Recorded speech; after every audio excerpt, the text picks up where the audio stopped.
Здравейте, много се радваме отново в студиото на LaptopBG да ви покажем много интересни неща. Както виждате, това е пълна гама от новите продукти, може би не е съвсем пълна гама от новите таблети на Apple. Какво сме ви подготвили тук? Апгрейднатият iPad с Retina дисплей и естествено тази малка симпатична кутийка е дълго чаканият iPad mini, който вече е на пазара и приветстваме в студиото си. Жоро, ти имаш честта да ми помагаш в разопаковане на тези модели.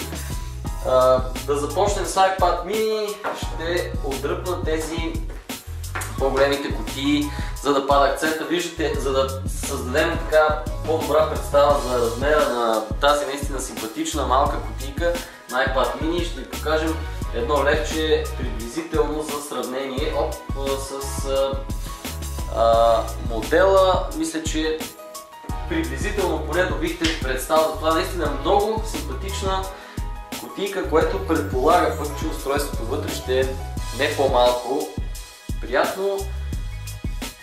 Какво имаме в комплекта на iPad mini? Стандартно по традиция мини USB адаптер. Всъщност той не е мини USB, той е стандартен USB адаптер, но е много мини, така да се каже. Нещо, което сме свикнали да виждаме от iPad. Интересното, новият Lightning конектор.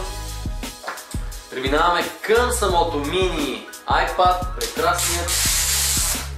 Колко инчов, Георги? 7.8. 7.9 или 7.9, както казаха от Apple, лесно се помни 9.7, предходния 7.9, втория iPad mini. Изключително лек, около 300 и няколко грама. Ето по-близък план на устройството. Lightning порта и естествено прекрасният черен корпус, който много впечатлява, определено с изисканото си матово покритие, както и разбира се с много качествено изработеният дисплей, който предстои да видим сега малко по-подробно, след като включим устройството.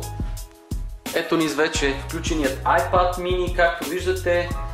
По-малкият дисплей, за съжаление знаем, че ще има по-малка резолюция, 1024x768 пиксела, която не е Retina резолюция. Между другото виждаме с просто око пикселите тук, но очакваме нещо подобно от този модел вече. Не сме си правили илюзията, че това е Retina дисплей на iPad. Въпреки това IPS матрица, такава каквато имат останалите модели, с много добри качества на яркостта и на контраста. Отделно имаме iOS 6, който сме свикнали да виждаме. Разбира се, стандартните за него функции. За съжаление, единственият недостатък, който отново очаквахме в Европа, цената да бъде по-висока от тази в Съединените щати. Ето го и от всичките му страни. Lightning порта заедно с озвучителните колонки. Стандартните бутони, знаем вече, че при iPad те са разположени по този начин. За контрол на звука, заключване на дисплея, бутоните бутонът за включване и изключване на устройството, жак за слушалки и разбира се красивата Apple ябълка заедно с камерата на гърба на таблета. Още веднъж iPad mini, за всички, които се интересуват от него, съвсем скоро очаквайте ревю на news.tablet.bg с подробни тестове, както и видео още повече за този модел. Чао, до следващия път!